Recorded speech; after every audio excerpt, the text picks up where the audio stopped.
Hello, springtime in Ontario. The grass is growing. It's time to start mowing. But what happens? I go to start the lawn tractor. Nothing won't start. Boiled it down to the starter and ended up taking the starter off. And it is COVID still, so can't really take the starter to the store to compare them. I don't know much about them, but I know I want to fix it myself because it doesn't look too hard. And but I have no way of comparing. It's an old lawn tractor. It's a 1982 Gilson, and I have no idea. The starter had no markings on it or anything. I'll just turn this around so we can take a look here. So here's the old starter. The inside's completely fried. It won't turn.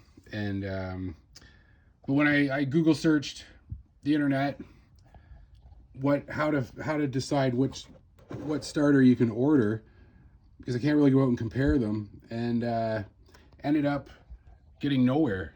For someone like me who doesn't really know how, there's no markings on this. There's one number on the mounting bracket that ended up being part of the numbers for the lawn tractor itself.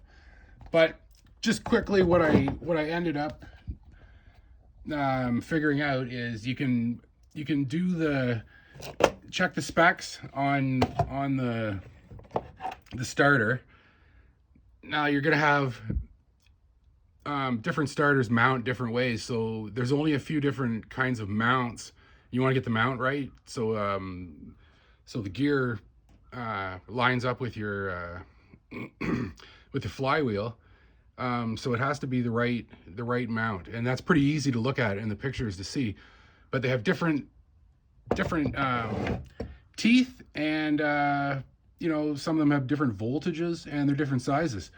So basically, the three things that I found you have to look for is the voltage. Make sure you're getting the same voltage, and on the specs it'll tell you how long the body of the starter is, the new starter.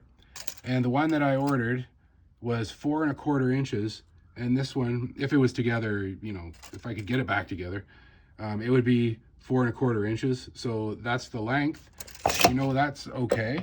And the other thing is the teeth on the gear. It'll tell you how many teeth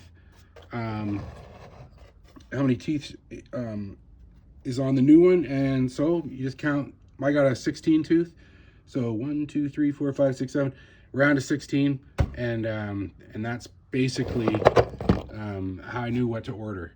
And so yeah, the voltage, the length of the motor itself, and the number of teeth, and that should get you set up. So hopefully that'll help anyone who's like me and had no idea how to do this, and gets nowhere with Google searches. So hopefully this can help you out. All right, thanks a lot.